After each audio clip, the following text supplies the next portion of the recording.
খুন করলো হাসিনা, সেনাবাহিনী মারলো হাসিনা, শাপলা চত্বরে মানুষ মারলো হাসিনা, জামাতের নেতাদের ফাঁসি দিল হাসিনা, পুলিশ লীগ বানালো হাসিনা, ছাত্রলীগকে দিনের সন্ত্রাসী বানালো হাসিনা, আমলাতন্ত্রকে হাসিনাতন্ত্র বানালো হাসিনা নিজেই।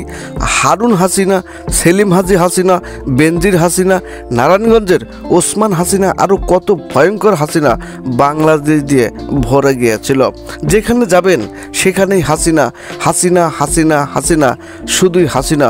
পানির নিচেও হাসিনা, সমুদ্রের নিচেও হাসিনা।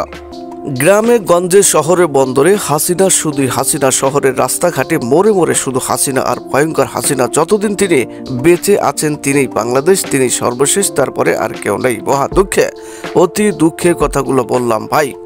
কিছুদিন আগে বাংলাদেশের মানুষের কাছে শুনলাম যতদিন হাসিনা বেঁচে থাকবে তার প্রধানমন্ত্রিত্ব কেউ নিতে পারবে না। এখন আবার শুনছি জামাত ক্ষমতায় আসবে, বিএনপি আর আওয়ামী লীগ নাকি মুদ্রার এপিটার ওপিট, আর জামাত বরকির দুধে ধোয়া মাছুম বাচ্চা। হ্যাঁ, সম্প্রতি সময় ডাক্তার শফিকুলের মধ্যে আমরা ডাইপরানতা এবং সরলতা খুঁজে পাচ্ছি।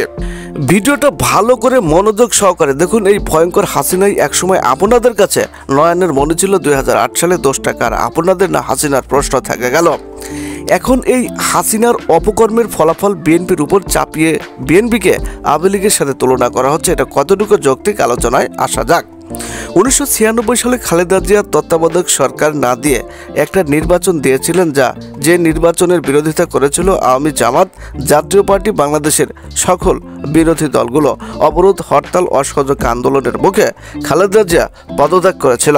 মাত্র 15 দিন ক্ষমতায় ছিলেন এবং তত্ত্বাবধায়ক সরকারও তৈরি করেছিলেন। সেই 15 দিনকে 15 বছরের সাথে তুলনা করা হচ্ছে। আমরা বিশ্বাস করি অনেক আন্দোলন হয়েছিল। এই গ্যাঞ্জামের মহানায়ক ছিল এরশাদ চাচা, তিনি আজ পর্যন্ত তার দল ক্ষমতায় আসতে পারে নাই। অথচ খালেদা জিয়া দেশপ্রেমিক না হলে কি করে 8ম জাতীয় সংসদে একক সংখ্যাগরিষ্ঠের ভিত্তিতে ক্ষমতা এলো?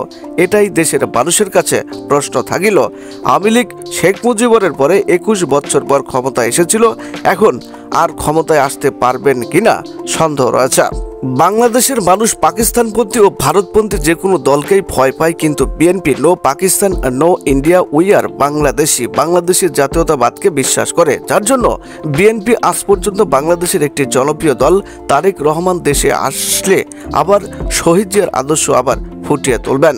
দেশের মানুষ আবার তারেক জিয়ার মাধ্যমে জিয়াউর রহমানকে খুঁজে পেতে চায়। আপনারা যাকে খুশি ভোট দেন, আমাদের আপত্তি নেই, কিন্তু মনে রাখবেন গণতন্ত্র ছাড়া কোনো দলই আপনাকে শান্তি দিতে পারবে না। একমাত্র শান্তির জায়গা হচ্ছে গণতন্ত্র। সবাই ক্ষমতা লোভের পাগল, কিন্তু আপনাকে পাগল হতে হবে গণতন্ত্রের জন্য। আপনারা জামাতকে ভোট দেন, সেটা আপনাদের বিষয়, আপনাদের সিদ্ধান্ত। আপনারা যাকে খুশি তাকে ভোট দেন, কিন্তু গণতন্ত্র ছাড়া আমরা বাংলাদেশের শান্তি প্রত্যাশা করতে পারি না। সবাই ভালো থাকবেন। আল্লাহ হাফেজ।